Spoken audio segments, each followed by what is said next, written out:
Hello student, I am your teacher for this question.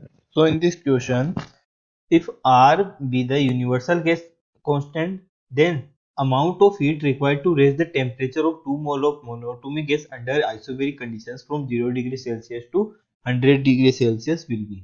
तो देखिए सबसे पहले बात करते हैं आइसोबेरिक कंडीशंस में कहा गया है, ठीक है। तो आइसोबेरिक कंडीशन का मतलब क्या होता है? आइसोबेरिक कंडीशन का मतलब होता है कि जो हमारा प्रेशर है वो कांस्टेंट है। आइसोबेरिक का मतलब हो गया कि जो प्रेशर है वो कांस्टेंट रहेगा, ठीक है।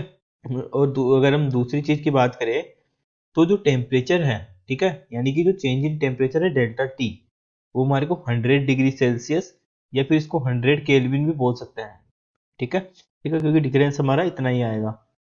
इसके बाद देखिए इसने और ये भी कहा है कि इसका जो मोल है, नंबर ऑफ मोल्स, ठीक है, यानी कि n is equal to 2 moles है हमारे पास, ठीक है। अब हम जानते हैं जो मोनोटोमिक गैस होती है, ठीक है, मोनोटोमिक गैस के लिए जो सीपी होता है, ठीक है, तो सीपी होता है हमारा मोनोटोमिक गैस के लिए 5/2 तो अब देखिए यहाँ से प्रेशर हमारा कांस्टेंट है, आइसोबैरिक प्रोसेस डेल्टा टी पता है, नंबर ऑफ मोल्स पता है, ठीक है।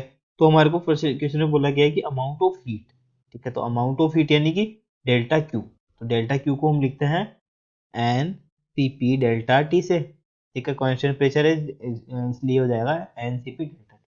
सो delta Q is equal to multiply the value of C P is 5/2 multiply R, delta T जो है वहाँ पे 100 है, ठीक है। तो यहाँ से जो डेल्टा क्यू हमारा निकल के आएगा, ठीक है, यहाँ से 2 से 2 कैंसिल हो जाएगा, ठीक है, तो ये आ जाएगा 500 आर। तो ये amount of heat 500 R amount of heat is required to temperature of 2 mole of monatomic gas under condition from 0 degree to 100 degree Celsius increase करने के लिए हमारे को इतनी हीट तो देनी ही पड़ेगी, ठीक है। तो इसका आंसर है। I hope you understand this solution. Thank you.